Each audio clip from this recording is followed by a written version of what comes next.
Inferno is directed by Ron Howard and stars Tom Hanks and Felicity Jones and is the third film in the Dan Brown trilogy. We've already had Da Vinci Code and Angels and Demons, which were very well received, and now 10 years later, we have the third film that everyone was really pining for.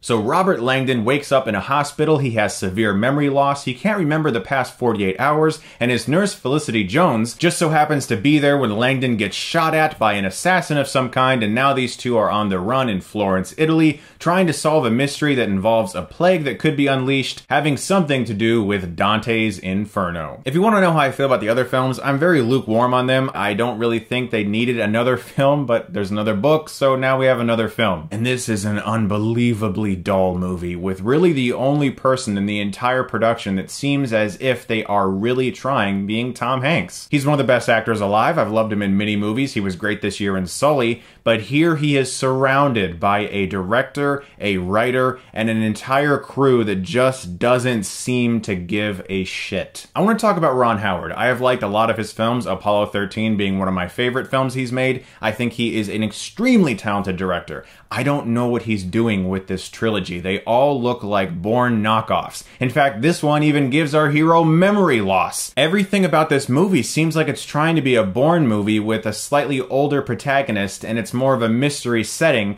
with a lot of old mythology and things that are referenced quite often, and it sort of comes off like a cross between a very dull Jason Bourne and a very bland National Treasure. Not Indiana Jones, not Lara Croft, National Treasure.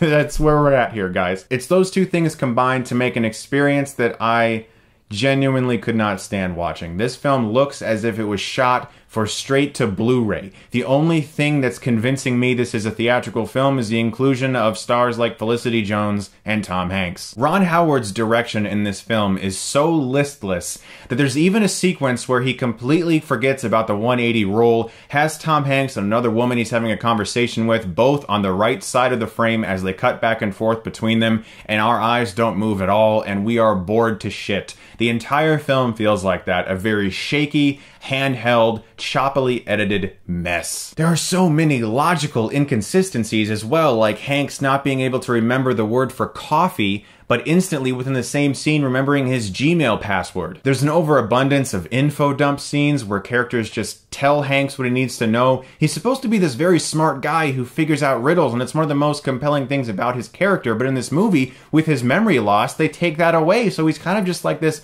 bumbling, somewhat handsome older man who's running around Florence with Felicity Jones. The best part of this movie is Irrfan Khan. He is the most entertaining character. He gave the most compelling performance. He's barely in the movie, unfortunately. The most disappointing thing for me about this movie is actually not Ron Howard's direction, which I really did not enjoy, but it was David Koepp's script. I'm always pulling for this guy. He's written some of my favorite movies. He's directed some movies I really like Stir of Echoes. I enjoy Secret Window. It's not perfect, but I enjoy it. Ghost Town, Premium Rush. His script takes so long to give Felicity Jones a reason to be with Hanks in this movie. For a very long time, she's just the girl who runs around and goes, hey, I liked that stuff when I was a kid, and you like it too, so let's run around and flee from bullets, because I'm a nurse. Even worse are revelations that come forth in the third act that make everything else that came before it incredibly contrived. Nothing makes sense anymore. It's the type of plot reveal that thinks, wow, because this is so unexpected, well, this is just good, right?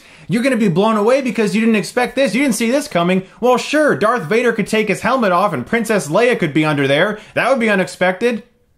Doesn't mean it's good! And if that plot reveal didn't tank the movie, there's another one after it that makes it even worse. It's the kind of script that keeps in every scene like, hey, you didn't expect that, did you? Oh, you didn't see that one. Oh, guess what? That thing you didn't expect? Well, that's not even that. It's something else.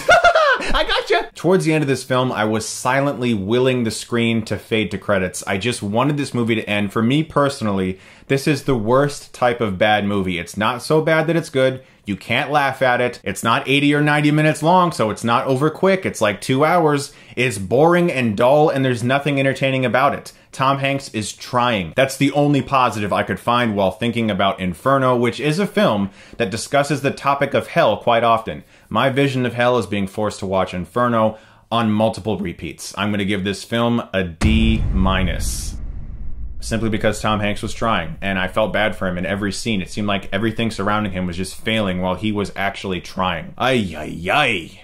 I didn't expect it to be that bad. I was like, I'm not really that excited for it, but that truly shocked me. That just took me off guard completely. I do have some good news though. My promotion with Squarespace is continuing. If you guys go to squarespace.com/Chris Stuckmann and use the offer code Stuckmann, you can get 10% off a website that you can build yourself. Web design is actually how I started. I used to build my own website at the library, and I did movie reviews, and it led me to this. So if you guys are interested in starting your own website in which you can build and deliver your own content for your eventual followers, I think Squarespace is a really good place to start. They have beautiful and intuitive design templates. They have a lot of really great options at your disposal. It's also very easy to use, and they have 24/7 customer support, which I did not have when I started. So that is a big plus, because there were a lot of times I was like, what am I even doing right now? And by far, the best plus is that if you sign up for a year, you get a free domain name for a year.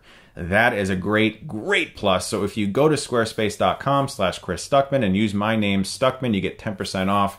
Thank you so much, guys, for watching. I hope you take advantage of that offer. You guys are the best, and if you like this, you can click right here and get Stuckmannized.